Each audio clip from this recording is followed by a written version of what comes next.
ॐ विश्वं दर्पणदृश्यमाननगरी तुल्यन्निजान्तर्गतं पश्यन्नात्मनि मायया बहिरिवोद्भूतं यथा निद्रया यः साक्षात् कुरुते प्रबोधसमये स्वात्मानमेवाद्वयं तस्मै श्रीगुरुमूर्तये नमः इदं श्रीदक्षिणामूर्तये बीजस्यान्तरिवाङ्कुरो जगदिदं प्राङ्निर्विकल्पं पुनः मायाकल्पितदेशकालकलना वैचित्रचित्रीकृतं मायावीव विजृम्भयत्यपि महायोगी वयस्वेच्छया तस्मै श्रीगुरुमूर्तये नमः इदं श्रीदक्षिणामूर्तये तस्मै श्रीगुरुमूर्तये नमः इदं श्रीदक्षिणामूर्तये ॐ सहना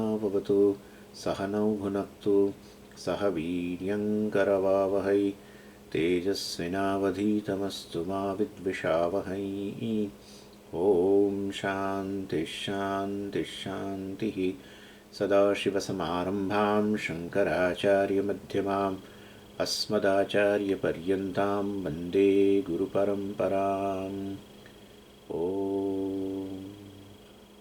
पार्थाय प्रतिबोधितां भगवता नारायणेन स्वयं व्यासेन ग्रथितां पुराणमुनिना मध्ये महाभारतम् अद्वैतामृतवर्षिणीं भगवतीम् अष्टादशाध्यायिनीम् अम्ब त्वामनुसन्दधामि भगवद्गीते भवद्वेषिणीम् यं ब्रह्मा वरुणेन्द्ररुद्रमरुतः स्तुन्वन्ति दिव्यैस्तवैः वेदैः साङ्गपदक्रमोपनिषदैः गायन्ति यं सामगाः ध्यानावस्थिततद्गतेन मनसा पश्यन्ति यं योगिनः यस्यान्तं न विदुःसुरासुरगणाः देवाय तस्मै नमः देवाय तस्मै पंचामः भक्त्या मामभिजानाति यावान्यश्चास्मि तत्त्वतः ततो मां तत्त्वतो ज्ञात्वा विशते तदनन्तरम् એટલે 54મા શ્લોકની અંદર ભગવાને પેલું નિધિધ્યાસનનો ટોપિક પૂરો કર્યો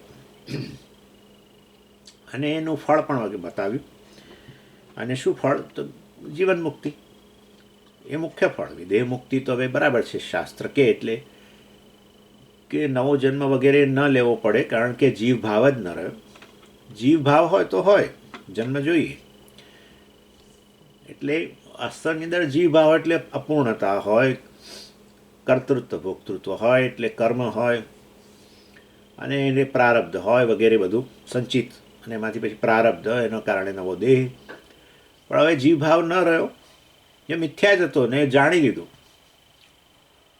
કે વાસ્તવમાં હું જીવ નથી પણ શિવ છું એટલે આ નિધિધ્યાસનને અંતે વ્યક્તિને આવી નિષ્ઠા પ્રાપ્ત થાય અને જીવન મુક્તિમાં આપણે જોઈ ગયા હતા જીવન મુક્તિને આમ સાદી ભાષામાં જણાવીએ જીવન મુક્તિ એટલે આપણે જ્ઞાનનું ફળ મળ્યું જ્ઞાનનું ફળ મળ્યું એટલે શું અંતઃકરણમાંથી આ બધી આપણી જે લાગણીઓ હોય છે જુદી જુદી ઇમોશન કામ ક્રોધ લોભ મોહ મદ વગેરે જે છે હોય બધું ઈર્ષા એ બધી વસ્તુઓ જે છે એની ફ્રીક્વન્સી ઘટતી જાય એટલે ક્રોધ આવતો હતો પહેલા દિવસમાં ઘણી બધી વાર 50 વાર તો નહીં પણ એટલે ઘણી બધી વાર તો એની ફ્રીક્વન્સી એટલે મતલબ એ ઓછું થતું જાય આ બધું જીવન મુક્તિના અંતર્ગત છે પછી ક્રોધ આવે ત્યારે ક્રોધની જે પેલી તીવ્રતા એવો ક્રોધ આવે કે બધા આજુબાજુ લોકોને ખબર પડે એટલે એ ક્રોધની તીવ્રતા પણ ઘટતી જાય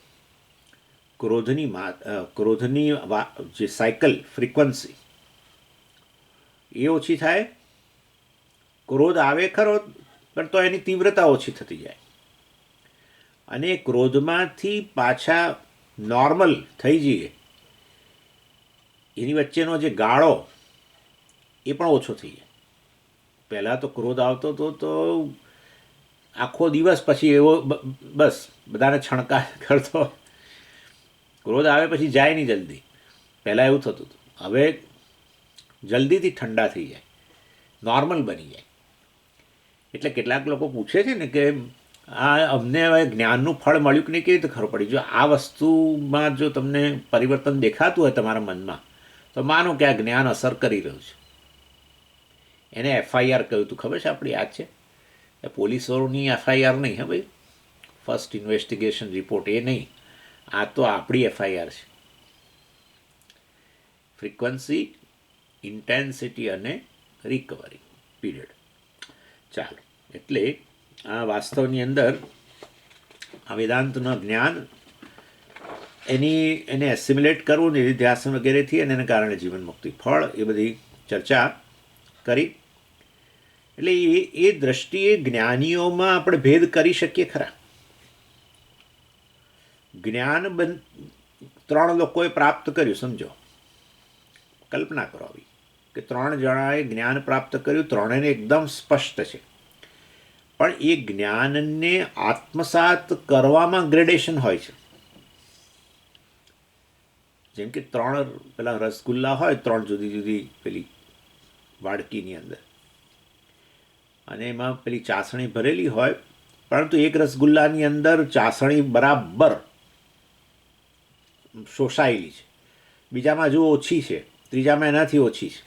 એમ 3ને ડુબાડવામાં તો આવ્યા છે ચાસણીમાં, પણ કલ્પના કરો આવી કે વધતા ઓછા પ્રમાણમાં જેમ ચાસણી જે છે એ રસગુલ્લા સાથે એક બની ગઈ કે નહીં.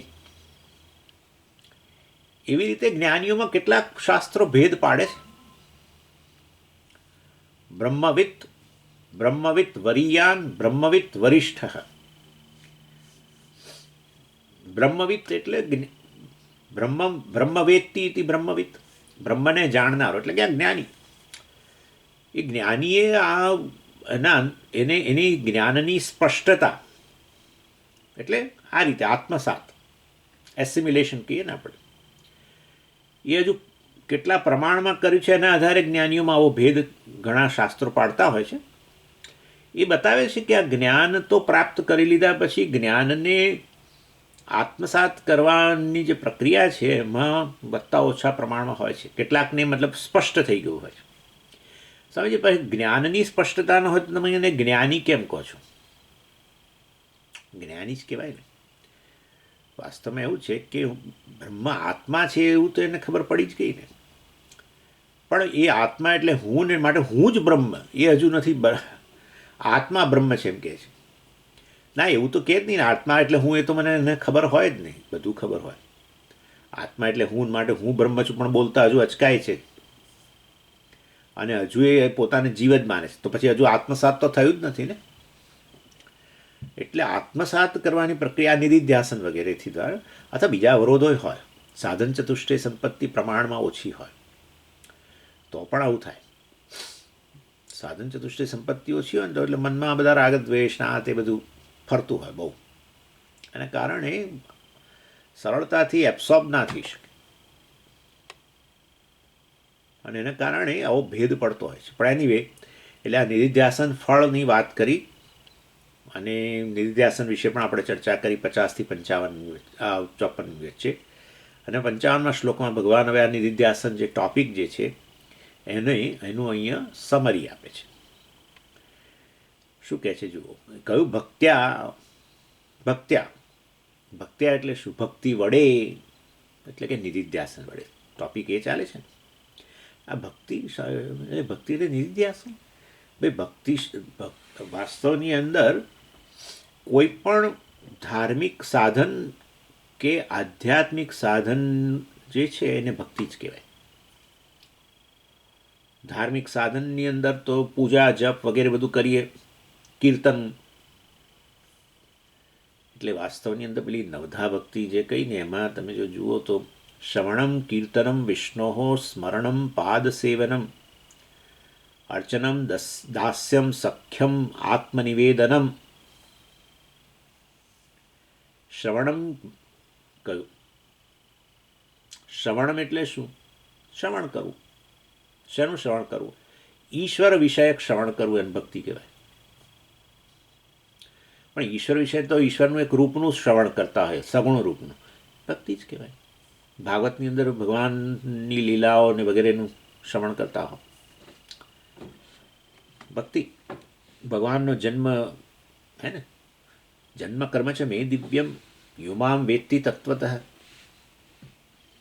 એટલે સગુણ રૂપનું પણ એ વર્ણન કર્યું હોય ને એમાં એમના કર્મો, એમનું ચરિત્ર, અરે એમની વેશભૂષા, એમ ભગવાનનું રૂપનું વર્ણન થાય બધું જ.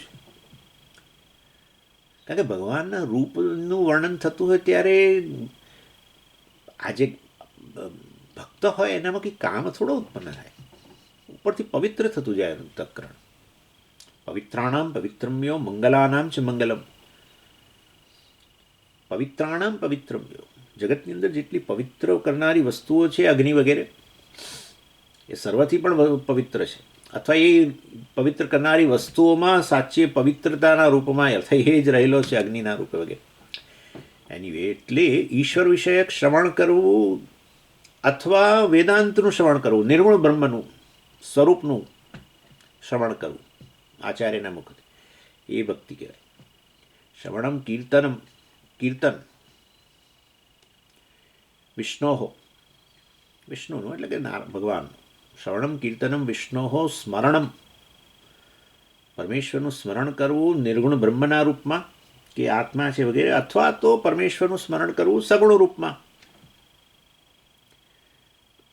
પર્વતને જુએ અને એને ઈશ્વર યાદ આવે, ગ્રહની ગતિ જુએ ને એને ઈશ્વર યાદ આવે, ચિત્તાને દોડતો જુએ ને એને ઈશ્વર યાદ આવે. કેવી વિભૂતિ છે એમ. ઘોડાની ચાલ જોઈને એને ઈશ્વર યાદ આવે, અરે ઊંટની ચાલ જોઈને ઈશ્વર યાદ આવે. હા, આ તો કેવી વસ્તુ છે, તો વિચારો. અર્થાત કેટલા ભક્તો બધા આવા હતા, જગતની અંદર આવું વિવિધ વસ્તુઓ જુએ ને એમને ઈશ્વરનું સ્મરણ થાય તરત. કારણ કે જગત ઈશ્વર જ છે, અને માટે જે વિભૂતિઓ જુએ અથવા કોઈક વ્યક્તિની બુદ્ધિમત્તા, કોઈ વ્યક્તિની તેજસ્વીતા જુએ ને તરત એ ઈશ્વરને યાદ કરે. બલમ બલવતામ ચાહમ, તેજ તેજસ્વીનામ. અર્થાત જળની શીતળતા જોઈને એને ઈશ્વર યાદ આવે. પૂજ્ય સ્વામીજી એને ફિઝિકલ ઓર્ડર ને પછી બાયોલોજિકલ ઓર્ડર ને, ઇન શોર્ટ જગતમાં એક વસ્તુ છે ને વિભૂતિવાળી જ છે, એક વસ્તુ. એટલે એ વસ્તુ અર્થાત જગતની આ વિવિધ વસ્તુઓ જુએ ત્યારે એને આવી પ્રકારની વિભૂતિ એના મનમાં આવે, એટલે ઈશ્વરની વિભૂતિ છે એમ એવું યાદ આવે. કોઈકની યાદશક્તિ, પેલી શતાવધાની, આ લોકો પેલામાં હોય છે, આ જૈન લોકોમાં કેટલાક બાળકો, કેટલાક સાધુઓ 100 પ્રશ્નો પહેલાં કરી દેવામાં આવે અને પછી એ લોકો એ બધા પ્રશ્નો 100 પ્રશ્નો યાદ રાખે પાછા, અને પછી એક એકનો ઉત્તર આપે, અને પાછો એ જે ક્રમમાં પ્રશ્ન પૂછ્યો એ ક્રમમાં ઉત્તર આપે. તો આપણને ઈર્ષા થવાને બદલે મને આવું નથી એને થવા બદલે એને ઈશ્વરની વિભૂતિના રૂપમાં જોઈએ. ઇન શોર્ટ આ બધી ભક્તિ જ છે. શ્રવણમ કીર્તનમ વિષ્ણો સ્મરણમ પાદ સેવનમ, એમ ભગવાનના ચરણ કમળનું સેવન વગેરે, ભગવાનની શરણાગતિ. અર્ચનમ, અર્ચના. વંદનમ, નમસ્કાર. દાસ્યમ, દાસ્ય ભક્તિ. અને આત્મનિવેદનમ, આત્મનિવેદનમ, પોતાનું નિવેદનમ એટલે નૈવેદ્ય, પોતાનું નૈવેદ્ય ધરાવી દેવું. એટલે શું સમજી? બલિદાન, અહંકારનું સમર્પણ. અહંકારનું સમર્પણ કરવું એટલે શું? જ્ઞાન, બીજું શું થાય? અહંકાર મિથ્યા છે, હું બ્રહ્મ છું, જાણે આહુતિ અપાઈ ગઈ અહંકારની એની અંદર. અહંકારનું સમર્પણ થયું. જ્ઞાન, નવધા ભક્તિનું વર્ણન કર્યું ને ત્યાં ભાગવતની અંદર. ઇન શોર્ટ કહેવાનો આશય છે બધું ભક્તિ જ છે. એટલે ભક્ત્યા કહ્યું, એટલે અહીંયા તો આપણે તો હમણાં તો નિધિધ્યાસન ટોપિક ચાલે છે. ભગવાન કહે છે ભક્તિ વડે, એટલે કે નિધિધ્યાસન વડે. કોઈ પણ મેં કહ્યું ને કર્મયોગને પણ ભક્તિ કહો, ઉપાસનાની ભક્તિ 12મા અધ્યાયમાં આપણે કહ્યું ઉપાસના જે છે એને ભક્તિ. ભગવાને 10મા અધ્યાયની અંદર વિભૂતિઓનું વર્ણન કર્યું. 11મા અધ્યાયમાં તો કહ્યું બધું હું જ છું, આખું જગત મારી વિભૂતિ છે, હું જ, મારું જ શરીર છે આ જગતને, હું જ આ વ્યક્ત બન્યો છું જગત રૂપે. 7મા અધ્યાયમાં ભગવાને કહ્યું હતું. આ 7મા અધ્યાયની અંદર ભગવાને થોડીક વિભૂતિઓનું વર્ણન કરેલું. પછી ભગવાને કહ્યું બસ આ ઉપાસના કર, જ્યાં જ્યાં બધું દેખાય તે મારું ધ્યાન કર. ઉપાસના એક રૂપમાં ઉપાસના હોય કે આવી રીતે અનેક રૂપમાં ઉપાસના. ભક્તિ એટલે ભક્તિ યોગ ક્યાંથી આવે? એટલે પાછું કર્મયોગ કરતાં જુદો? ના ના ના, તો ઈશ્વરના સ્વરૂપનું ચિંતન આ રીતે જુદા જુદા સગુણ રૂપમાં વગેરે અને નિર્ગુણ રૂપ. અને એટલે ઇવન જ્ઞાન વગેરે છે એને પણ ભક્તિ, પેલો યજ્ઞ જે કરીએ આપણે એને આપણે ભક્તિ કહી શકીએ, પૂજાને ભક્તિ કહીએ. એવી રીતે વૈદિક પૂજા યજ્ઞ એ ભક્તિ. ચિન્મયાનંદજી મહારાજ તો જ્ઞાન યજ્ઞ કહેતા. આજે પ્રવચન અપાય એને યજ્ઞ કહેતા. એમણે જ આ શરૂ કર્યું જ્ઞાન યજ્ઞ નામ. કેમ? તો કે પેલા યજ્ઞમાં જેમ આહુતિ અપાય છે એવી રીતે અહીંયા આહુતિ અપાય છે. જ્ઞાનરૂપી જ્યોત પ્રગટાવે, અગ્નિ પ્રગટાવવામાં આવે અને એમાં પછી આપણા વિશેના ભ્રમ, અહંકાર, અજ્ઞાન બધાની આહુતિ અને ભડભડ બળે પછી જ્ઞાનાગ્નિ સર્વકર્માણી ભસ્મસાત. એવો અગ્નિ પ્રગટ થઈ જાય કે પછી બધા તમારા કર્મો ને તમારા આપણું અજ્ઞાન ને આપણા બધા પોતાના વિશેના અભિપ્રાયો ને બધું ભસ્મસાથી. એનો અર્થ કે એ બધા બળતણ તરીકે કામ કર્યું. આ બધી આ બધી જે છે પોતાના વિશેના અભિપ્રાયો ને અજ્ઞાન ને અહંકાર ને એ બધાએ જાણે બળતણનું કામ કર્યું. આચાર્ય તો પેલી અગ્નિની ખાલી એક પેલી કિન્ડલ ફાયર કે ને થોડીક જ્યોત પ્રગટાવી, પણ મોટો અગ્નિ થઈ ગયો. કેવી રીતે થયો? તો કે આ બળતણ નાખતા ગયા ને પોતાના વિશેના અભિપ્રાયો અહંકારને બધું નાખતા ગયા, એની આહુતિ આપતા ગયા. એટલે આ જ્ઞાન પ્રાપ્તિ એ પણ એમાંય રોજે રોજ તમે લોકો તમારા વિશેના અભિપ્રાયો જે છે એને એક કલાક દરમિયાન એની આહુતિ આપી દો તો એ જ્ઞાન અને યજ્ઞ જ કહેવાય ને પછી. એટલે જ્ઞાન યજ્ઞ કરો. એની વે એટલે વાસ્તવની અંદર આ બધું જ કર્મ યોગ પણ ભક્તિ જ થઈ ગઈ ને, કારણ કે એમાં કર્મ દ્વારા ઈશ્વરને સમર્પણ છે. અને નિર્ધ્યાસન પણ ભક્તિ. નિર્ધ્યાસન ભક્તિ તમે કહો છતાં હજુ થોડો ડાઉટ તો પડે છે. વિવેક ચૂડામણીમાં કહ્યું શંકરાચાર્યજીએ, સ્વસ્વરૂપ અનુસંધાનમ ભક્તિ રીતિ અભિધીય, તે આપણે જોઈ ગયા. સ્વસ્વરૂપ અનુસંધાનમ, પોતાના સ્વરૂપનું આત્મ સ્વરૂપનું અનુસંધાન કરવું, ધ્યાન કરવું, એને ભક્તિ કહી ત્યાં આચાર્ય. એટલે નિધ્યાસન પણ ભક્તિ જ થઈ. ચાલો, એટલે અહીંયા ભગવાન કહે છે ભક્ત્યા મામ અભિજાનાતી, આ ભક્તિ વડે મને જાણશે. નિધ્યાસનથી મને જાણશે. નિધ્યાસનથી કંઈ થોડું જણાય, શ્રવણથી જણાય ને આત્મા. તો શ્રવણ મનનથી અજ્ઞાન પ્રાપ્ત થાય, નિધ્યાસનથી થોડું જ્ઞાન પ્રાપ્ત થાય. એટલે અભિજાનાતી કરું, અભિતઃ જાનાતી. જ્ઞાન તો પ્રાપ્ત કર્યું છે પણ જ્ઞાન અને એક જ બની ગયા, આત્મસાત થઈ ગયો નિધ્યાસનથી. એસિમિલેશન, આત્મસાત થયું એટલે અભિજાનાતી કહ્યું ભગવાને. જાનાતી, શ્રવણે ન જાનાતી, મનને ન જાનાતી. શ્રવણ મનનથી જાણ્યું આત્મા બ્રહ્મ છે. આત્મા એટલે હું બ્રહ્મ છું એવું પ્રવચને આપે, હું બ્રહ્મ છું. પણ હજુ પોતે પોતાને બ્રહ્મ નથી કહેતો, હિંમત નથી થતી એટલી. હજુ પોતાને જીવ કહે છે, પ્રવચન આપે છે હું બ્રહ્મ છું, અને પોતાને વિશે પછી પોતાની જ્યારે વાત કરવી હોય ત્યારે કહે છે હું તો આ છું, હું તો તે છું, ફલાણો છું. અરે પણ તમે તો પ્રવચન આપ્યું હમણાં કલાક હું બ્રહ્મ છું એવું, તો હવે કહો કે હું બ્રહ્મ છું. ના, એ હજુ મારે નથી, મને એ વસ્તુ સ્પષ્ટ નથી. એટલે આત્મસાત થઈ નથી, બધું ખબર છે. નહીં તો પ્રવચન કેવી રીતે આપ્યું? હું બ્રહ્મ છું એવું ખબર ના હોય તો. એટલે વાસ્તવમાં હું બ્રહ્મ છું બોલવા છતાંય હું ને બ્રહ્મ કહી શકતો નથી, સ્પષ્ટતા નથી હજુ એ પ્રકારની, મતલબ આત્મસાત થયું નથી. સ્પષ્ટતાને નહીં બોલું કે ખોટો શબ્દ વપરાઈ ગયો, અર્થાત આત્મસાત થયું નથી. આત્મસાત એ જ નિધ્યાસન છે. કરવું. એટલે મામ અભિજાનાતી કહ્યું માટે ભગવાને નિષ્ઠા. નિષ્ઠા એટલે પૂર્ણપણે હવે લેશ માત્ર ડાઉટ ન રહ્યો. શ્રવણ મનનથી બીજા બધા ડાઉટ જતા રહ્યા, બીજા બધા છતાં પણ આ હજુ આ દેહની દેહને આત્મા માનવાની જે પેલી વિપરીત પ્રકારની જે ભાવના છે એમાંથી હજુ મુક્ત નથી થયો. ચાલો, એટલે ભક્ત્યા મામ અભિજાનાતી.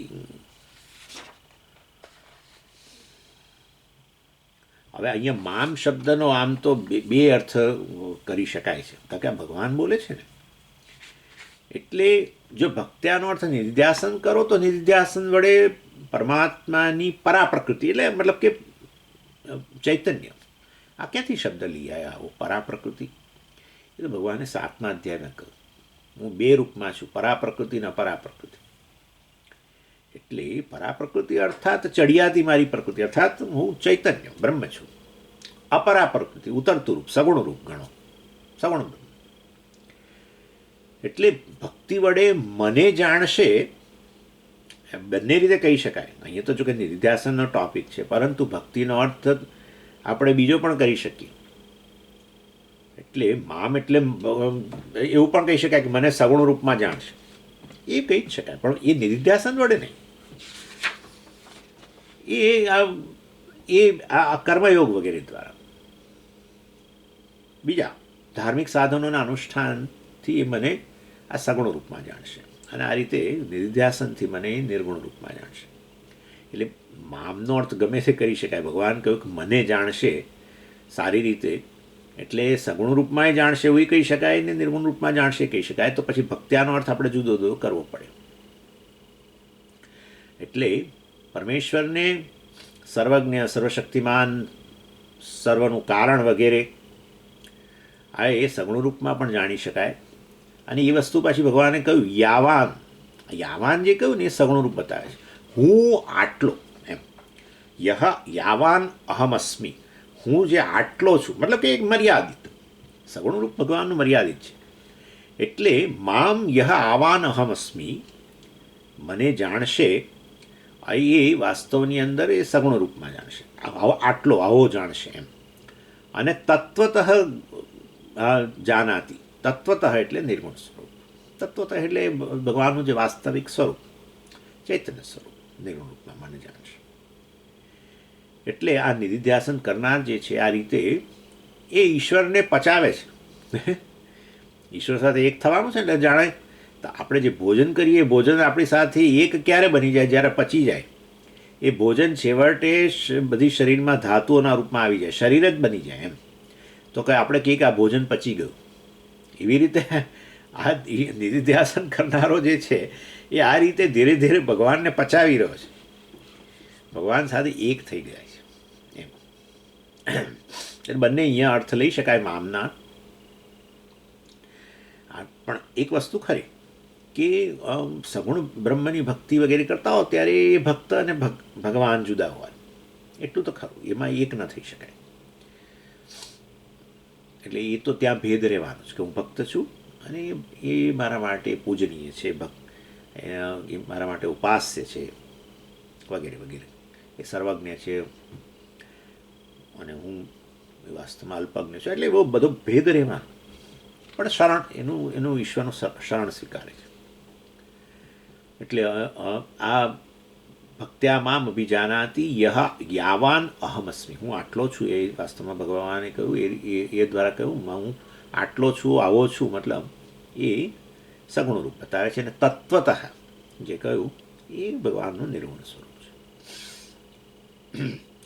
તથા મામ તત્વતો જ્ઞાત્વા, આ બંનેમાંથી આ તે મને સગુણ રૂપમાં જાણે છે અને મને નિર્ગુણ રૂપમાં જાણે છે.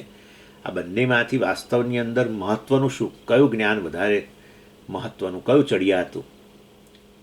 બરાબર, જે જ્ઞાન તમને સંસારમાંથી મુક્ત કરે એ ચડિયાતું. તે તો સ્વામીજી બધા ભક્તોએ ભક્તોનો સંસારે ભગવાન દૂર કરે છે, બધું ખરું, પણ ભક્તને હું મર્ત્ય છું એ ભાવ તો ના જ જાય ને. અજ્ઞાન હોય ત્યારે હું મર્ત્ય છું, એટલે ભક્તો ભગવાનને કહે ખરા કે મારા મરણ સમયે તમે હાજર થજો ને આમ ને તેમ, અર્થાત હું મરણ શરણ છું એ વસ્તુ તો નક્કી છે. અને એટલે બીજી બધી મર્યાદાઓ લાગે જ ને. એટલે વાસ્તવમાં ભગવાનને સગુણ રૂપમાં જોતા હોય ને આપણાથી ભિન્ન હોય એ જે જ્ઞાન છે એ તો ઉતરતું જ છે. જ્યારે ભગવાનને નિર્ગુણ બ્રહ્મના રૂપમાં ભજનારા લોકો, આત્માના રૂપમાં ભજનારા લોકો જે છે એ વાસ્તવમાં અર્થાત એ જ્ઞાન પ્રાપ્ત કરનારા જે છે એ જ્ઞાન ચડિયાતું જ કહેવાય. મતલબ કારણ કે વાસ્તવમાં આત્મા કે નિર્ગુણ બ્રહ્મ એટલે શું? જે દેશ કાળ અને સર્વ વસ્તુઓની મર્યાદાથી પર છે. કાળની મર્યાદા ન રહી તો પછી મર્ત્યત્વ પણ ના, મૃત્યુ વગેરેની વાત રહી જ નહીં. હે ને, મરણ ધર્મ નથી એ વસ્તુ જ્ઞાન. નિર્ગુણ બ્રહ્મનું જ્ઞાન એટલે શું? હું બ્રહ્મ છું એ પ્રકારનું જ્ઞાન. હું ને પરમેશ્વર વાસ્તવમાં એક જ છીએ એ પ્રકારનું જ્ઞાન. અને માટે વાસ્તવમાં હું પણ આ બધા મરણ ધર્મ વગેરેથી જન્મ મરણથી પર છું એવી સ્પષ્ટ સમજ પ્રાપ્ત થાય. એટલે આ જ્ઞાન એવું છે કે જેની અંદર ભય જતો રહે, મરણનો ભય જ જતો રહે બિલકુલ. અને બધી મર્યાદાઓ જતી રહે, કારણ કે સર્વવ્યાપી બ્રહ્મ અર્થાત હું સર્વવ્યાપી છું એટલે બધી મર્યાદાઓ જતી રહે. એટલે એ દ્રષ્ટિએ નિર્ગુણ બ્રહ્મનું જ્ઞાન છે ચડિયાતું જ. સગુણ બ્રહ્મની ઉપાસના કરવામાં અમૃતત્વ ન પ્રાપ્ત થાય. તમે ભલેને હું તો કહું છું કે એવા ભક્ત હોય કે જે જીવનભર નારાયણની ઉપાસના કરનારા હોય, વિષ્ણુની ઉપાસના કરનારા હોય, એ લોકો વૈકુંઠ જાય. શાસ્ત્ર કહે છે એટલે આપણે ના પાડવાનો પ્રશ્ન નથી, જાય. પરંતુ વાસ્તવમાં એ જનારો આવનારો આ બધું જે છે એ બતાવે છે કે પોતે મર્યાદિત છે, જીવ છે. અને માટે અને એ પ્રમાણે અને ત્યાં ગયો ઉપાસનાને કારણે, પુણ્યને કારણે. પાછું એ તો વાસ્તવની અંદર પુણ્ય ક્ષીણે પુણ્ય મર્ત્યલોકમ વિશંતિ. પુણ્ય પાછું ક્ષીણ થાય એટલે વળી પાછું. એટલે આ અવર જવર, આયારામ ગયારામ, અપ ડાઉન એ બંધ ના થાય. મર્ત્યલોકમાં આવ્યા વળી પાછું બધો સંસાર.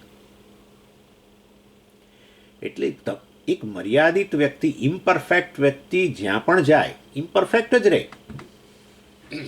પરફેક્શનનો પ્રશ્ન જ ઊભો નથી થતો. અનાત્માના સ્તરે પરફેક્શન નામની વસ્તુ જ નથી. પરફેક્ટ માઇન્ડ, મારું મન તો પરફેક્ટ છે, હોય જ નહીં.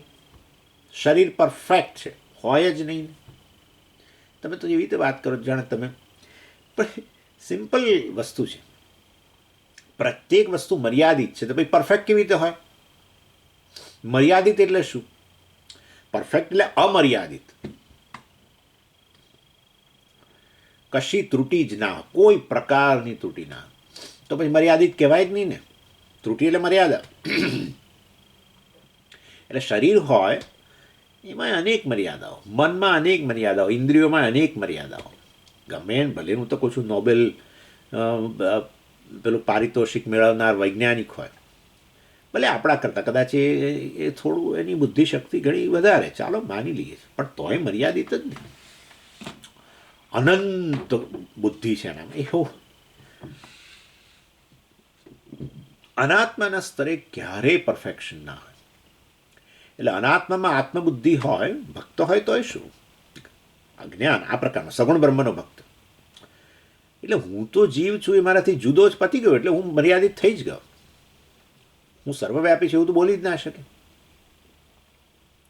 એટલે એ વાસ્તવની અંદર એટલે મર્યાદાઓની લાગણી, આત્મ વિષયક મર્યાદાઓની લાગણી, આત્મા એટલે એમાં અનાત્માને જ આત્મા કહેવો પડે. એટલે અનાત્મ મર્યાદિત હોવાને કારણે ને અનાત્મામાં આત્મબુદ્ધિ હોવાને કારણે એ સતત પોતાને મર્યાદા લાગ્યા જ કરે. નથી પરંતુ લાગ્યા કરે, કારણ જ્ઞાન હજુ પ્રાપ્ત ન કર્યું હોય. એટલે વાસ્તવની અંદર હવે એ ભક્ત ચિત્ત શુદ્ધિ વગેરે થઈ હોય ને વૈકુંઠમાં જઈને ભગવાનના મુખેથી જે ઉપનિષદનું શ્રવણ કરે એ જુદી વસ્તુ છે. એને આપણે ક્રમમુક્તિ વગેરે કહીએ છીએ. જ્ઞાન તો પ્રાપ્ત કરવું જ પડે. જ્ઞાન પ્રાપ્ત ન કર્યું હોય અને એ પરમેશ્વરને આવો જાણતા હોય કે સર્વજ્ઞ સર્વશક્તિમાન વગેરે, અને કર્મફળદાતા છે ને શરણ્ય છે અને મારી કાળજી લે છે, આમ છે તે બધું સરસ શ્રેષ્ઠ, કરુણાનો સાગર છે, બધી વસ્તુ. એટલે એવા સગુણ બ્રહ્મનું, પરમેશ્વરનું જ્ઞાન, ઈશ્વરનું જ્ઞાન છે બહુ સરસ, પરંતુ ઉતરતું તો ખરું છે નિર્ગુણ બ્રહ્મના જ્ઞાનની સરખામણીમાં, જે મને જ બધા પ્રકારની કાળની મર્યાદામાંથી છોડાવી દે, એટલે અમૃતત્વ પ્રાપ્ત કરાવે, અને બીજી બધી પ્રકારની મર્યાદાઓમાંથી હું મુક્ત બની જાઉં. કારણ કે અનાત્મામાંથી આત્મબુદ્ધિ જ કાઢી નાખનારું આ જ્ઞાન છે એ દ્રષ્ટિએ. તદનંતરમ, હા, તતો મામ તત્વતો જ્ઞાત્વા, અર્થાત મને આવી રીતે જાણીને, મતલબ મને ભક્ત્યા, અહીંયા તો આપણો ઓરિજિનલ અર્થ લઈએ, ભક્ત્યા એટલે નિર્ધ્યાસન વગેરે દ્વારા મને તત્વતઃ જ્ઞાત્વા, મને આ રીતે મારું જે સાચું સ્વરૂપ છે આત્મરૂપે જ હું રહેલો છું, ચૈતન્ય રૂપે, બ્રહ્મ રૂપે હું રહેલો છું એવું જાણીને, તદનંતરમ, ત્યારબાદ, એટલે કે પરિણામે, એટલે કે આ નિર્ગુણ બ્રહ્મનું જ્ઞાન પ્રાપ્ત કરીને પરિણામે મામ વિશતે, વિશ ધાતુનો અર્થ છે પ્રવેશવું, મામ વિશતે એ મારામાં પ્રવેશી જાય છે આ જ્ઞાની, એમ કે છે. અર્થાત પ્રવેશી જાય છે તો હવે તમે સમજો જ છો, પ્રવેશવાનું એટલે એ જુદો અને પરમાત્મા જુદો, અને પરમાત્મા મોટો હશે અને આ પેલો ડોમ જેવો, અને આ એની અંદર આમ એન્ટર થઈ ગઈ, એવું તો કશું એવી કોઈ કલ્પના કરવાની જરૂર નથી. મામ વિશતે અર્થાત મારી સાથે ઐક્ય પ્રાપ્ત કરશે, એ આપણે અહીં ગણવાનું. કારણ કે હું દેશકાળ અને બીજી બધી મર્યાદાઓથી પર છું, હું કેવળ શુદ્ધ ચૈતન્ય છું. ચૈતન્ય કહેવા માત્રથી જ દેશ અને કાળના સીમાડાઓ જતા રહ્યા. હા, ચૈતન્ય અને બ્રહ્મ બેકી જુદી વસ્તુ નથી. સ્વામીજી, ચૈતન્ય બ્રહ્મ ક્યારે બનશે? અરે ભાઈ, ચૈતન્ય એટલે બ્રહ્મ. કેમ? કારણ કે ચૈતન્યને અંતર્ગત જ કાળ અને દેશ રહેલા છે મિથ્યા રૂપે. અર્થાત ચૈતન્યને કાળની મર્યાદા નથી, કાળ મર્યાદિત છે, ચૈતન્ય મર્યાદિત છે. કાળનું અસ્તિત્વ ચૈતન્યને કારણે છે, આકાશ દેશનું અસ્તિત્વ ચૈતન્યને કારણે છે. એટલે ચૈતન્ય દેશકાળની મર્યાદાથી પર છે. એટલે દેશકાળની મર્યાદાથી પર એટલે અમર્યાદિત અનંત થઈ ગયું ને. અને માટે ચૈતન્ય વાસ્તવની, ચૈતન્ય શબ્દ કોણ તમે? હું શુદ્ધ ચૈતન્ય છું, એટલે કે હું બ્રહ્મ છું, એમ જ થઈ ગયો અર્થ. અનંત છું, એવો જ અર્થ થયો. એટલે આ પ્રકારનું જ્ઞાન પ્રાપ્ત કરવું એ જ પરમાત્માના સાચા સ્વરૂપમાં પ્રવેશ કરવો, એવો અર્થ થયો. અર્થાત એ બ્રહ્મ હું છું, અથવા હું વાસ્તવમાં એ પરમેશ્વર હું છું, અથવા હું પરમેશ્વર છું, જે કહો તે. પરમેશ્વર હું છું એમ કહો, સહ એવ અહમસ્મી, અથવા તો અહમ એવ સહ, આઈધર સોહમ, એ જ હું છું અથવા હું બ્રહ્મ છું. આ પ્રકારનું સ્પષ્ટ જ્ઞાન એનો એને કહેવાય પ્રવેશ પરમેશ્વરમાં. મર્જર કહીએ ને આપણે, બે એક બની ગયા. અને એમાં એક બન્યા એટલે પહેલાં આમ ભૌતિક રીતે જુદા જુદા હતા, અને હવે જેમ જ્ઞાન પ્રાપ્ત કરતા ગયા એટલે એવું કશું વિચારતા નહીં. ભૌતિક રીતે કંઈ અંતર છે જ નહીં. આપણે વાત ઘણીવાર થઈ ચૂકી છે કે અંતર જે છે અજ્ઞાનનું અંતર છે. દશમા અને દશમા વચ્ચેનું અંતર ભૌતિક અંતર નથી. દશમો દશમાને પોતાનાથી દૂર જાણે છે, અને પછી આ જ્ઞાન પ્રાપ્ત કર્યું કે જ્ઞાન પ્રાપ્ત કરે કે દશમો છે, ત્યાં સુધી હજુ જાણે દૂર જ લાગે છે. પણ હું દશમો છું એવું કહ્યું, એટલે તું દશમો છું એવું કહ્યું, ત્યારે વાસ્તવની અંદર અંતર એકદમ જ પૂરાઈ ગયું.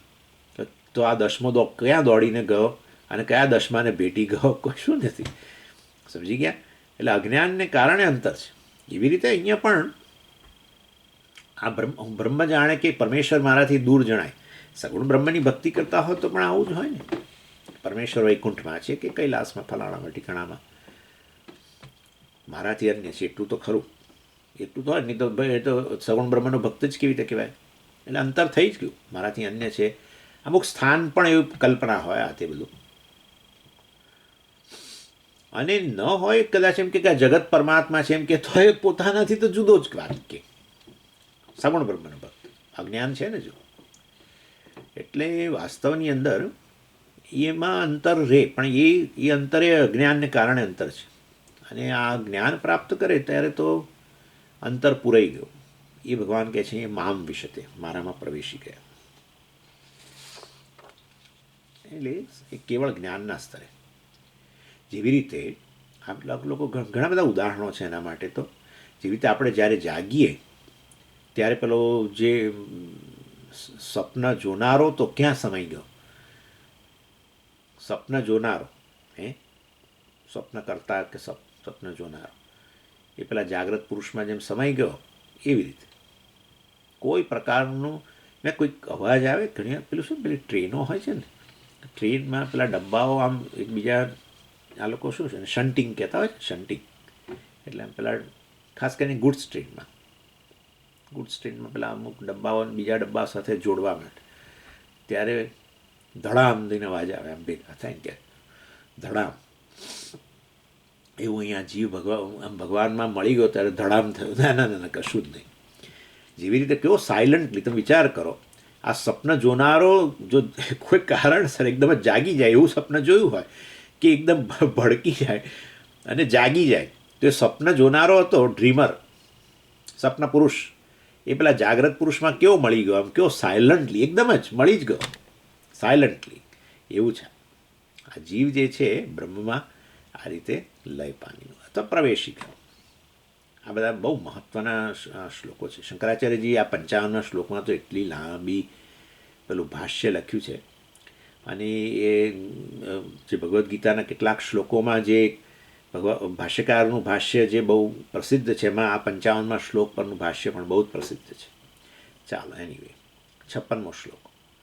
સર્વકર્માણ્યપી સદા કુર્વાણો મદ્વ્યપાશ્રયઃ મત્પ્રસાદાદવાપ્નોતિ શાશ્વતમ પદમવ્યયમ.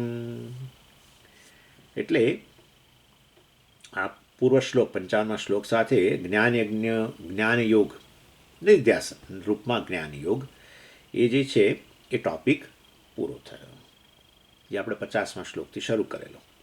અને 50થી 55 ગણો. 55મા શ્લોકમાં આમ તો છેવટે ખાલી એક નિધિધ્યાસનનો પાછો ફરી સાર આપ્યો કે નિધિધ્યાસનથી કયા પ્રકારનું ફળ મળે વગેરે એ બધું ચર્ચા થઈ ગઈ. અને આ નિધિધ્યાસનનું આવું સાંભળ્યું ને આ પ્રકારનું આ જીવ આવી રીતે દેહમાં આત્મબુદ્ધિ વગેરે છોડીને છેવટે ઈશ્વરમાં પ્રવેશી જાય ને આ બધું સાંભળીએ. અને ત્યારે આપણને તમે જોજો ક્લાસમાં હોઈએ ત્યારે તો બધું સરસ લાગે કે આ બધું આમ જાણે સરળ છે ને કેવું સમજાઈ જાય એવું છે ને. પણ જેવા ઊભા થઈ એ ક્લાસ પૂરો થાય અને પાછી ફરી આ દેહમાં આત્મબુદ્ધિ આવી જાય, જેને આપણે અહંકાર કહીએ. ત્રણેય દેહ જે છે, સ્થૂળ શરીર, સૂક્ષ્મ શરીર અને કારણ શરીર અજ્ઞાન, એમાં આત્મભાવ છે જ ને. હું અજ્ઞાની છું એવું કહીએ જ છે આપણે. મારામાં બહુ વાસનાઓ છે, આ બધું એ બધું કારણ શરીરમાં આત્મભાવ બતાવે છે. એટલે વાસ્તવની અંદર આ ત્રણેય શરીરોમાં આત્મભાવ હોય એમનામાં અહંકાર. વાસ્તવમાં હું છું ચૈતન્ય, પણ હું ચૈતન્ય જ્યારે આ ત્રણ શરીરો જેટલો મારી જાતને માનું એટલે એને અહંકાર કહી. અને એટલો સહજ રીતે પાછો આવીને બેસી જાય અહંકાર. ક્લાસની અંદર આપણે વર્ગની અંદર એ અહંકાર મિથ્યા છે સરળ રીતે બતાવે. જો હું આ દેહ હું નથી, દેહ તો મારા માટે જ્ઞાનનો વિષય છે, જે મારા માટે જ્ઞાનનો વિષય હોય એ હું ન હોઉં, હું તો જ્ઞાતા કહેવું વગેરે વગેરે. આવી રીતે બધું છૂટું પાડીને બતાવવામાં આવે ત્યારે થાય કે હા હું કેવળ ચૈતન્ય છું, બરાબર છે. પણ પછી ઊભા થઈએ એટલે તરત જ પાછું આપણે તો આરામથી દેહમાં જ આત્મબુદ્ધિ, આમ બહુ જ સરળતાથી ને એકદમ તરત જ, વાર જ ના લાગે. એટલે આવું દરરોજ ક્લાસ ભરીએ ત્યારે દરરોજ અહંકારમાં નું મિથ્યાપણું જણાય અને પાછા ઊભા થઈએ એટલે વળી અહંકારને સત્ય. એટલે છેવટે આપણો નિર્ણય શું થાય ખબર છે કે આ બધું બહુ અઘરી વસ્તુ લાગે છે. ના નિધિધ્યાસનમાં સ્વામીજી બેસવાનું કહે છે, પણ હું તો બેસી જ શકતો નથી. મને તો 5 મિનિટ હું બેસી ના શકું સ્વામી, મારું મન જ એટલું બધું ફરતું હોય છે એટલે હું તો ક્યાંય આવું આ નિધિધ્યાસન કરો અને પછી આ રીતે પરમેશ્વર સાથે એક થઈ જવાય ને બધું છે. બહુ સુંદર વાતો, બધી બહુ સારી છે, બહુ બધી વાતો બહુ બધી ઊંચી, એમ કે ઊંચી વાતો છે આ બધી. તો પણ આ બધું શક્ય નથી. એટલે કદાચ આવું બધું ભગવાને કહ્યું હશે અને ભગવાન અર્જુનનો ચહેરો જોઈ રહ્યા હશે, એટલે અર્જુનના ચહેરાને જોઈને ભગવાનને થયું કે આ એટલું જલ્દીથી સ્વીકારાશે નહીં એનાથી. એટલે ભગવાને પાછો ટોપિક બદલી નાખ્યો. એટલે વાસ્તવ એમાં શું છે કે આપણો પોતાના વિશેનો અભિપ્રાય એટલો બધો ઉતરતો છે બધા જ લોકોનો. તમે રખે માનતા કે આ દેશના કોઈ વડાપ્રધાન હોય કે ફલાણો કોઈ ભૌતિક રીતે અત્યંત સમૃદ્ધ કોઈ ઉદ્યોગપતિ હોય, આ હોય તે હોય, કોઈક વૈજ્ઞાનિક હોય, એ બધા લોકોનો સ્વામીજી પોતાના વિશે ઊણો અભિપ્રાય ના હોય, બધાનો હોય. તમે કેવી રીતે કહી શકો?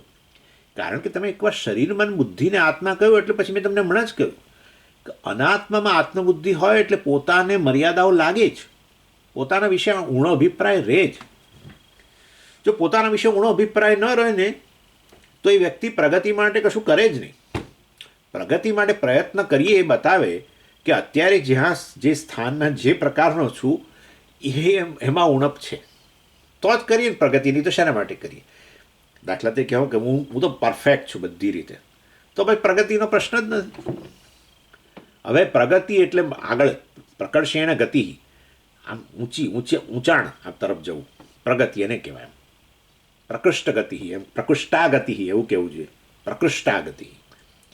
એવી ગતિ, એવી રીતે જવું કે પ્રકૃષ્ટા, છું એના કરતાં ઊંચે. તો છું એના કરતાં ઊંચે એનો અર્થ એવો થયો કે અત્યારે છું એ તો નીચું ખરું કે નહીં? એટલે પોતાના વિશેનો એક મર્યાદિતપણાનો ખ્યાલ કદી જાય જ નહીં, સિવાય કે વ્યક્તિ આત્મજ્ઞાન પ્રાપ્ત કરે કે હું બ્રહ્મ છું, હું પૂર્ણ છું. એ જ્ઞાન પ્રાપ્ત ન કરે ત્યાં સુધી હું અપૂર્ણ છું એ જાય જ નહીં. ભલે એનું બુદ્ધિ અનાત્મા બુદ્ધિ જે છે ભલે ને મોટી હોય બીજાની સરખામણીમાં, કે ભલે ને કોઈ શરીરની દ્રષ્ટિએ વધારે રૂપાળું હોય કે સશક્ત હોય ને ગમે તે હોય ને, પણ મર્યાદિતપણાનો ખ્યાલ ન જાય. એટલે પ્રત્યેક વ્યક્તિને ઉણપ લાગ્યા જ કરે, અને એ ઉણપને કારણે તો આપણે લઘુતા ક્રાંતિ કહીએ. એટલે ઇન્ફિરિયોરિટી કોમ્પ્લેક્સ એ તો રહેવાનું જ. અને આમે બીજી રીતે પણ રહે. ઇન્ફિરિયોરિટી તો એટલે આ રીતે મર્યાદા લાગે એ તો જ બરાબર છે, પણ હું બીજાઓની સરખામણીમાં ઊણો છું એવું પણ આવે પાછું. કારણ કે બધી વસ્તુઓ એક જ વ્યક્તિ કરી ન શકે. એટલે વૈજ્ઞાનિકો હોય ને ત્યારે જ્યારે એ લોકો પેલી કોન્ફરન્સમાં મળે ને ત્યારે પોતે જે બધું શોધ્યું હોય એને કારણે એને એમ હોય કે મેં ઘણું સારું શોધી કાઢ્યું. પણ એ જ્યારે આવી રીતે કોન્ફરન્સમાં જાય ને બીજા વૈજ્ઞાનિકો જ્યારે એમના પોતાના પેપરો બધા રજૂ કરે ને બધું કરે ત્યારે એને થાય કે હા આ વ્યક્તિએ ખરેખર બહુ સારું કામ કર્યું, આ તો મેં કર્યું એના કરતાં આમાં ચડિયાતું કર્યું, અથવા આ વ્યક્તિએ મારા ફિલ્ડ પણ બીજા ક્ષેત્રની અંદર એને ખરેખર જો સરસ કામ કર્યું. એટલે આ પ્રકારનું તારતમ્ય શરીર, મન, બુદ્ધિને આત્મા કીધા પછી અન્ય શરીર, મન, બુદ્ધિ સાથેની તુલનામાંથી આપણે મુક્ત રહી શકીએ જ નહીં. કેમ ન રહી શકીએ? કારણ કે હું સેલ્ફ કોન્શિયસ છું, હું મારાથી સભાન છું, આત્મસભાન. પણ કયો આત્મા? આ શરીર, મન, બુદ્ધિ, એને મેં જે આત્મા કહ્યો છું એનાથી હું સભાન છું. એટલે અન્યના શરીર, મન, બુદ્ધિ અને એમાં રહેલા ગુણ વગેરે એનાથી પણ સભાન. એને કારણે તરત જ આપણે કમ્પેરિઝન થયા જ કરે કમ્પેરિઝન. દેશોના વડાઓ હોય તો એકબીજા તોય કમ્પેર કરે ને, મારું આટલું ચલણ છે મારા દેશમાં, પેલાના આટલું ચલણ છે વગેરે વગેરે, બધું ઘણું બધું છે. એ તો એ લોકોને જરા એમને પૂછવું પડે. એ જો તમને વિશ્વાસમાં લો તમે એમને, તો એ તમને જો કહે તો તમને ખબર પડે કે બધે કાગડા કાળા જ છે, કશુંમાં કંઈ બહુ સરળ છે આ વસ્તુ સમજવી. એટલે ભગવાને થયું છે કે અર્જુનને બધું મેં કહ્યું, પણ અર્જુનનો ચહેરો જોઈને મને એમ લાગે છે કે એમ માને છે કદાચ કે આ બધું બહુ મારા માટે અઘરું છે, અને આ બધું દેહનું અભિમાન છોડવું ને આ બધું બહુ અઘરું જણાય છે. એટલે વાસ્તવની અંદર સ્વામીજી આ બધું, એટલે અમને લોકોને કહેતા શ્રવણ, મનન, નિધિધ્યાસન વગેરે છે સ્વામીજી, બહુ અઘરું છે. આ શ્રવણ મને તો સ્વામીજી ઘણું બધું સમજાતું જ નથી. અને તમે તો મનનની વાતો કરો છો, મને તો કોઈ ડાઉટ જ નથી આવતા. એમ કે ડાઉટ નથી આવતા તો સારું છે ને, તો તમને જ્ઞાન સ્પષ્ટ થઈ ગયું. ના, એવું નથી હોતું. તમે પછી એક નાનો પ્રશ્ન કરો કે આ રામાનુજાચાર્યજી તો આવું કહે છે કે જીવ તો વાસ્તવમાં અંશ છે નારાયણનો, બ્રહ્મનો અંશ છે. આપણે જીવ બ્રહ્મા એક જ, પણ એ રામાનુજાચાર્યજી કેવા બુદ્ધિશાળી ને કેવા હતા, વ્યાકરણ અને બધી જ વસ્તુઓમાં અત્યંત પ્રવીણ. એવું કહે છે કે આ જીવ ને બ્રહ્મ એક વસ્તુ નથી, જીવ તો વાસ્તવમાં બ્રહ્મનો અંશ છે. તો તમે શું માનો છો, હું એવું પૂછું તો કે સ્વામીજી એ ખબર નહીં, મતલબ કે કંઈ હજુ જ્ઞાન સ્પષ્ટ થયું નથી. એટલે એ તો આપણે આવો પ્રશ્ન ન કરતા હોય એનો અર્થ એવો નથી હોતો કે આપણે જ્ઞાન સ્પષ્ટ, આપણે વિચાર નથી કર્યો માટે સંશય ઉત્પન્ન નથી થતો. વિચાર કરીએ ને તો તરત જ આ સામે આવીને ઊભું રહી જાય. આવું છે. એટલે ઇન શોર્ટ મારો કહેવાનો આશય એવો છે, ભગવાન અહીંયા હવે આ 56મા શ્લોકથી ટોપિક બદલે છે, એની પાછળનું કારણ છે. એટલે અને તમે સમજી ગયા હશો કે હવે કયો ટોપિક આવવાનો છે.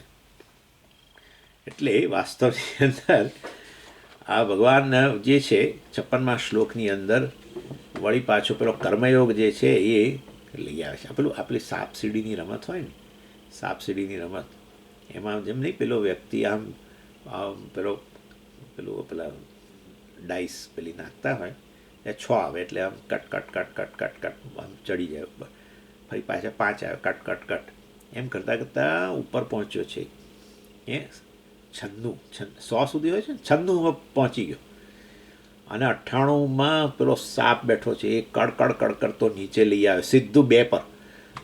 એટલે અને આપણે નાખ્યા 2 દાણા પડ્યા કડ કડ કડ. એટલે જ્યાં હતા ત્યાં એવું જ થયું.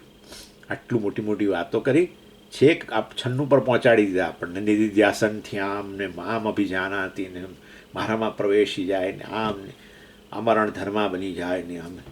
અને ભાઈ ભગવાને જોયો ચહેરો અને પાછી જૂની વાત કાઢીને મૂકી. કઈ? કર્મયોગની વાત. એટલે વાસ્તવની અંદર 56 થી 52માં શ્લોકમાં ભગવાને કર્મ બે જ વિષય છે ભાઈ, અને અત્યારે સાર અપાઈ રહ્યો છે 2 વિષયનો. 18મો અધ્યાય છે. એટલે ભગવાને 50 થી 55માં નિધિધ્યાસન રૂપી જ્ઞાનયોગની ચર્ચા કરી, 56 થી 52માં વળી પાછી કર્મયોગની ચર્ચા કરે છે. હવે આમ તમે જુઓ તો પહેલાં 41 થી 49ની અંદર ભગવાને કહી દીધું છે કર્મયોગની ચર્ચા થઈ. મેં તમને કહ્યું કર્મયોગની ચર્ચા 3 વાર આવે છે 18મા અધ્યાયમાં. 41 થી 49ની અંદર સ્વે સ્વે કર્મણ્ય અભિરત સંસિદ્ધિમ લભતે પરામ સ્વે સ્વે કર્મણી અભિરત, પોતપોતાના કર્મની અંદર એમ કરીને ભગવાન હું વાત કરું છું કયા પ્રકારના કર્મયોગની વાત કરી છે ત્યાં. એટલે એટલું ખરું કે ભગવાન ફરી એનો એ ટોપિક લાવે છે પણ જરા જુદા એંગલથી ચર્ચા કરે છે. એટલે ત્યાં 45મા શ્લોકમાં કેમ કહ્યું સ્વે સ્વે કર્મણી, પોતપોતાના કર્મની અંદર અભિરત ગળા ડૂબ થઈને. એટલે હવે આ એ ત્યાં જે મતલબ એ કહેવાયું એ સ્વધર્મના સંદર્ભમાં કહેવાય. પોતપોતાના કર્મ એટલે પોતપોતાનો જે ફરજ છે, રિસ્પોન્સિબિલિટી, પોતપોતાની જે જવાબદારી જે છે એની સભાનતા રાખીને એ જવાબદારી પૂરી કરવા માટે અભિરત એનો અર્થ એવો કરી શકો એની અંદર એમાં ગળા ડૂબ થવું અર્થાત એને પૂરી કરવાનો એ પ્રયત્ન કરે છે. એ કર્મયોગ એની એ રીતે ભગવાને વાત કરી. સ્વધર્મ, જો આ સ્વધર્મ વિશે લોકો બહુ પૂછે છે. સ્વધર્મ એટલે શું? સ્વધર્મ જે છે એની વ્યાખ્યામાં 2 વસ્તુ કહી શકાય. એક તો આપણે જ્યાં પણ છીએ ત્યાં આસપાસની વ્યક્તિઓ, કુટુંબ કે જે પણ કમ્યુનિટી, જે મતલબ એને ડિસ્ટર્બ નહીં કરવું, એ પહેલો ધર્મ છે આપણો. સ્વધર્મ આવા શબ્દ તો બહુ જ આપણે ગુજરાતમાં બધે મતલબ બોલાય. સ્વધર્મ ભારતની અંદર જ આવે, અહીંયા અમેરિકા વગેરેમાં સ્વધર્મ નામની વસ્તુ જ નહીં. અહીંયા તો હકની વાત, ફરજની વાત નહીં, હક. અહીંયા હકની સભાનતા વધારે છે. આપણા દેશમાં આપણી જવાબદારીઓની જ્યાં પણ જાઓ ત્યાં કે ભાઈ મારી તો આ જવાબદારી છે, મારી કુટુંબ પ્રત્યેની જવાબદારી છે, મારે માતા પિતાને સાચવવાની જવાબદારી છે, મેં મારી બહેનની જવાબદારી લીધી વગેરે. ફરજ, જવાબદારી એટલે ફરજ. એટલે સ્વધર્મ મતલબ ઇન શોર્ટ એમાં 2 વસ્તુ છે. એક તો કે આપણે જ્યાં પણ છીએ ત્યાં આપણી આસપાસની કુટુંબ હોય, આ હોય તો કશાને ડિસ્ટર્બ નહીં કરવું, એ પહેલી ફરજ છે, પહેલી જવાબદારી છે. અને બીજું, ડિસ્ટર્બ તો નહીં જ કરવું પરંતુ એ સેટઅપ જે પણ હોય એની અંદર આપણાથી થાય એટલું કરવું. 2 વસ્તુ છે અને એને સ્વધર્મ કહેવામાં આવે છે. એ ભગવાને 41 થી 49માં શ્લોકમાં જે કર્મયોગની ચર્ચા કરીને એની અંદર ભગવાને આ વસ્તુ પર ભાર આપ્યો. સ્વકર્મણા તમભ્યર્ચ્ય સિદ્ધિમ બિંદતી માનવ, પોતપોતાના કર્મોથી આ ઈશ્વરની આરાધના કરીને વ્યક્તિ સિદ્ધિ અર્થાત જ્ઞાનની યોગ્યતા પ્રાપ્ત કરે છે. મોટી સિદ્ધિ છે. મોક્ષનો અનુભવ મોક્ષ સિદ્ધિ છે. કર્મયોગના અનુષ્ઠાનથી જ મોક્ષનો અનુભવ થઈ જાય, શરૂ થઈ જાય. મોક્ષનો અનુભવ એટલે તમે તો આવું કોઈ દિવસ બોલ્યા નથી. મોક્ષ એટલે શું? શાંતિ. મોક્ષ એટલે શું? સુખ. મોક્ષ એટલે શું? સલામતી. બસ. એટલે એનો જ અનુભવ થવા જ માંડે. કારણ કે રાગદ્વેષ ઓછા થયા એટલે ચિત્ત પ્રસન્ન થવાનું જ છે, વગેરે વગેરે. શાંતિ આવવાની જ છે. રાગદ્વેષને કારણે જ તો એ યુદ્ધ ચાલતું હતું કૌરવ પાંડવો વચ્ચે. એક તરફ આપણી બુદ્ધિની અંદર પાંડવો બેઠેલા છે, ધર્મ બેઠેલો છે. સેન્સ ઓફ ફેરનેસ આ લોકો કે આપણને ખબર છે શું સાચી વસ્તુ છે. સત્ય બોલવું જોઈએ, આ છે, પ્રમાણિક રહેવું જોઈએ, કોઈનો અને કોઈની હિંસા ન કરવી જોઈએ. બધાને મૂલ્ય છે જ, બેઠેલું જ છે. ધર્મ બેઠેલો જ. પાંડવો છે, બીજી તરફ રાગદ્વેષ રૂપી કૌરવો છે. સતત ચાલે યુદ્ધ.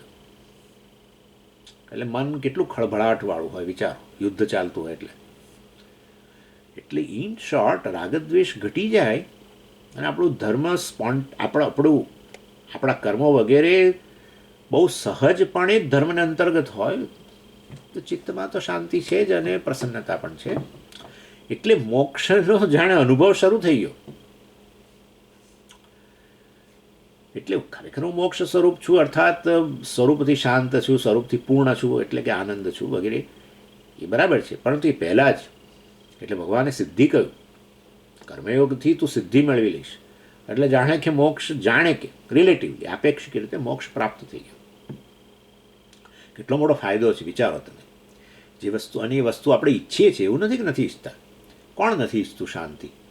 બધા ઈચ્છે જ છે. એ ઉદ્યોગપતિ હોય કે માંધાતા હોય, કોઈ પણ ક્ષેત્રનો માંધાતા હોય કે પોલિટિશિયન હોય, બધાને આ જ જોઈએ છે ને, શાંતિ, સલામતી ને સુખ જ જોઈએ. બીજું શું જોઈએ? અત્યારે કશું નથી જોઈતું, બીજું આ જ જોઈએ છે. એ તો એને બિચારાને દેખાય છે કે આ સત્તા મળી જાય તો હું સલામત બની જઈશ, એટલે દોડે પછી એની પાછળ કોઈ રાજકીય નેતા વગેરે. ચાલો, એની વે. અથવા પોતાને જે મર્યાદાઓ લાગતી હોય એમાંથી હું સત્તા મળે ત્યારે એમ લાગે કે હા, હું બહુ મોટો છું, છેવટે મોટા બનવું, બ્રહ્મ બનવું છે. ચાલો, એટલે ઇન શોર્ટ આ જ માર્ગ છે, બીજો માર્ગ જ નથી. એટલા માટે આપણે કહીએ છીએ કે આ વેદ જે માર્ગ બતાવે છે જેના દ્વારા ચતુર્વિધ પુરુષાર્થ સિદ્ધ થઈ જાય.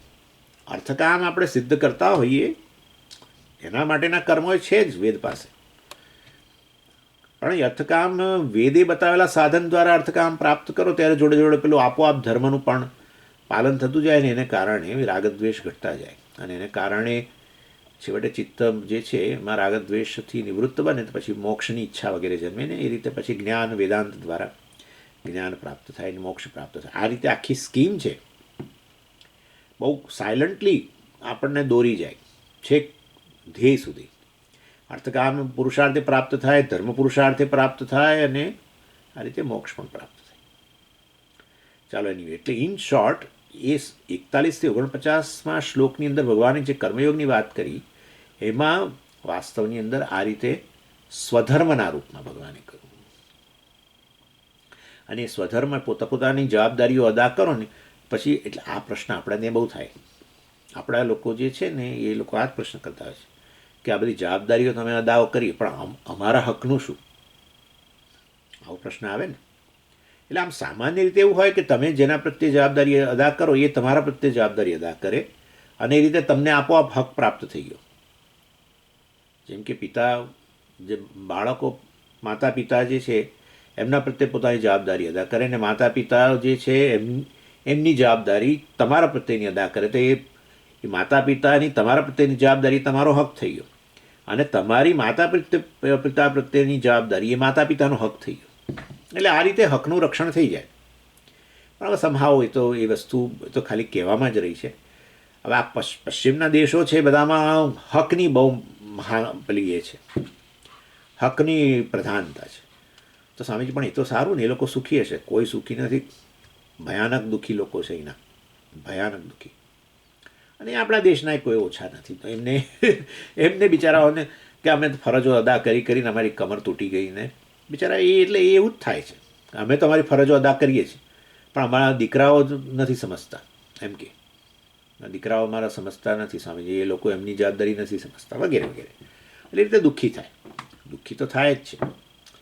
ઇન શોર્ટ, આ તો ખાલી આ કહેવાનો આશય છે કે આવી જવાબદારી, સ્વધર્મ, પોતાની જવાબદારી અદા કરો, તમે જ્યાં રહો છો એની આસપાસ, મતલબ એ વાત જ્યાં પણ છો ત્યાં આસપાસ જેના પ્રત્યે તમારી જવાબદારી અદા કરો, તો એ લોકો એ લોકો એમની જવાબદારી અદા કરે અને એ તમારો હક બની જાય.